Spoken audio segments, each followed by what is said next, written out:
kuko abayobozi bayo baramutse badaciye bugufi ngo bisubireho basaba imbabazi, bazisanga batazi igihe banyagiwe, barakomeje kwibwira ko bari mu myanya y'ubuyobozi bwa Kiliziya. Ibyabo nabigereranyije n'ibyabaye ku mwami Sawuli wa Isirayeli utaramenye ko yasimbuwe na Dawudi. Abo bayobozi ba Kiliziya y'u Rwanda nabo ndabamenyesha ko mu byo namenye muri ya mabanga y'ijuru twayishuriwe harimo ko banyazwe bazira gusuzugura uwo batumye. Kera i Fatima umubyeyi Bikira Mariya yaravuze ati kwiherezo umutima wanjye utagira inenge uzatsinda. Mu mabonekerwa anyuranye twakurikiranye yabereye mu Rwanda ku bandi batarabonekewe ikibeho bemewe n'abataremewe, twayamenyemo ko ibyo byavugiwe i Fatima bigiye kuzurizwa mu Rwanda. Ku itariki ya 13 z'ukwezi kwa 10 umwaka wa 1917 muzi ibyabereye i Fatima, kandi ibya Fatima muzi ko bigomba kuzurizwa mu Rwanda. Kuri iyo tariki y'uko kwezi kwa 10 muri mwaka wa 2025 hano mu Rwanda, Nyagasani Yezu n'umubyeyi Bikira Mariya bahatangarije ku mugaragaro Kiliziya nshya n'umuyobozi wayo mushya.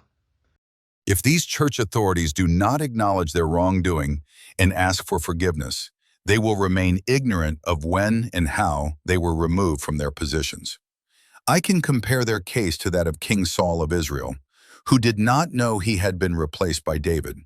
Similarly, I want these church authorities in Rwanda to know that among the secrets revealed to us by heaven, there is one indicating that they were removed from their positions for disobeying the one who gave them their mission.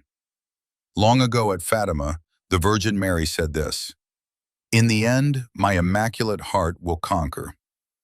During the numerous apparitions in Rwanda, both recognized and unrecognized, we have learned that what was said at Fatima will be fulfilled in Rwanda. On October 13th, 1917, you know what happened at Fatima, and you know that what happened at Fatima will be fulfilled in Rwanda.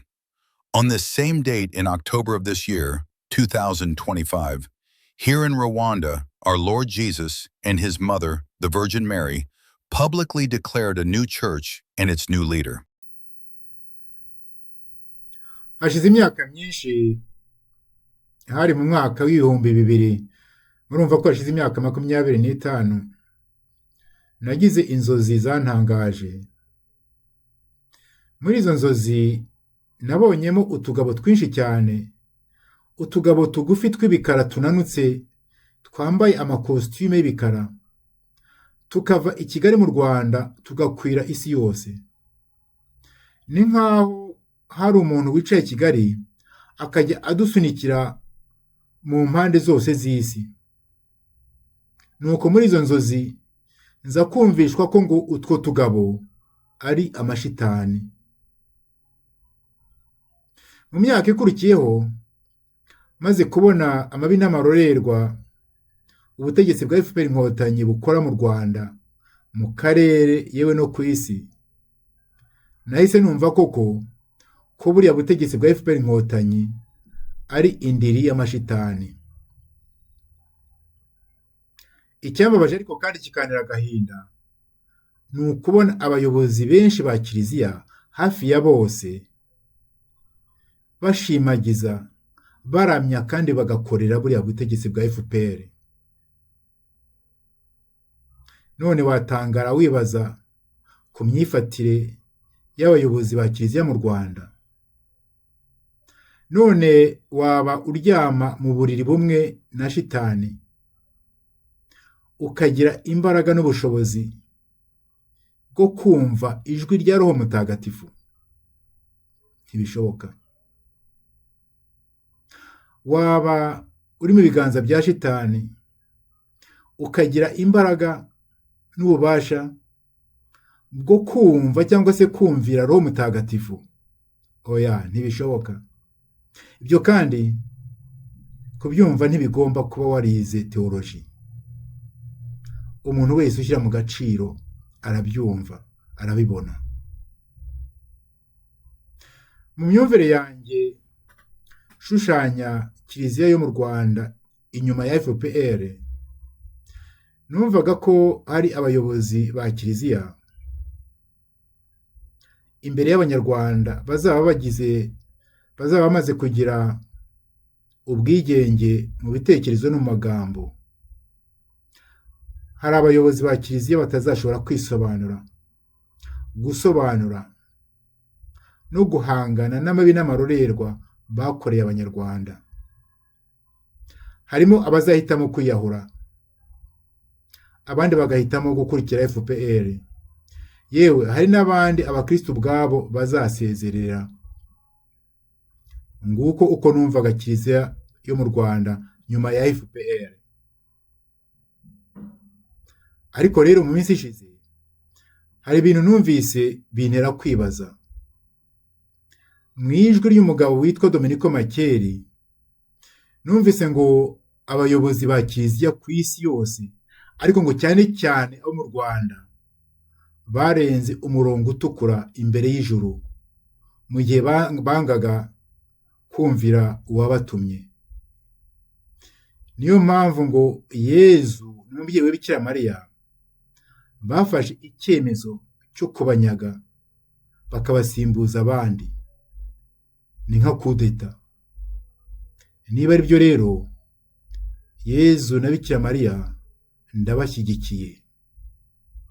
Ariko rero gufata ibihangange bizwi ugashaka kubisimbuza abandi bantu batazwi birenze imyumvire yacu, birenze ubwenge bwacu. Ariko nyamara kurenga ubwenge bwacu ni ibintu bisanzwe mu by'Imana. Gusa umuntu ntiyabara kwibaza agira ati ese biriya bintu nibyo cyangwa si byo? Niba atari byo, bizashira vuba, bizayoyoka niba biva ku bantu gusa. Ariko kandi niba ari byo bituruka kuri Yezu na Bikira Mariya, nimuhaguruke ntibizashira, bizasohora. Gusa nkatwe tw'abakristo tugombe dusenge tugira tuti: Data wa twese uri mu ijuru, ugushaka kwawe ni gukorwe mu Rwanda nk'uko gukorwa mu ijuru. Several years ago, in the year 2000, I had a peculiar dream. In my dream, I saw several men, dark-skinned, short in stature, and dressed in black suits. These men were leaving the city of Kigali in Rwanda and scattering throughout the world. It was as if someone from Kigali was sending them to every corner of the globe. And in that same dream, I was told that these men were devils. A few years later, when I saw and heard about the diabolical actions of the RPF in Rwanda, in the region, and throughout the world, I understood that the RPF regime in Kigali is a den of iniquity.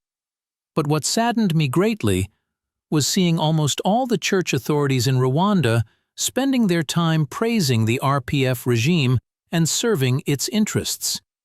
Then I understood that the church in Rwanda is under the yoke of the devil. It should therefore come as no surprise that the church has borne meager, even bitter fruit. It is impossible to receive the signals of the Holy Spirit when one makes a pact with the devil. It is impossible to hear the voice of the Holy Spirit when one spends the night with the devil in the same bed.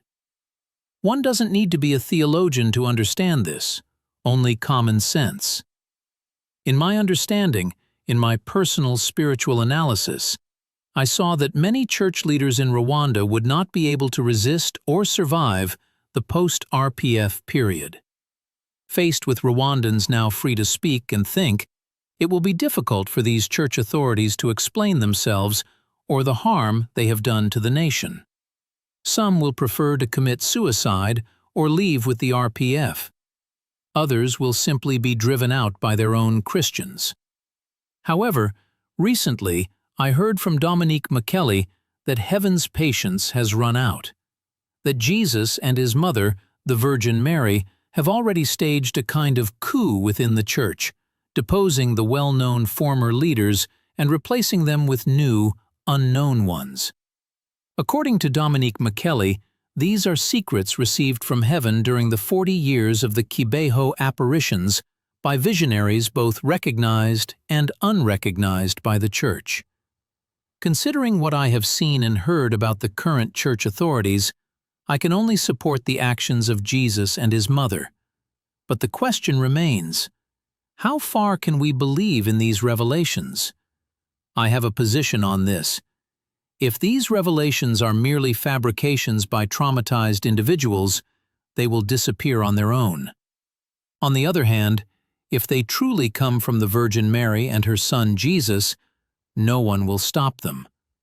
What we, as adult Christians, must do is pray this: Our Father, who art in heaven, thy will be done in Rwanda as it is done in heaven.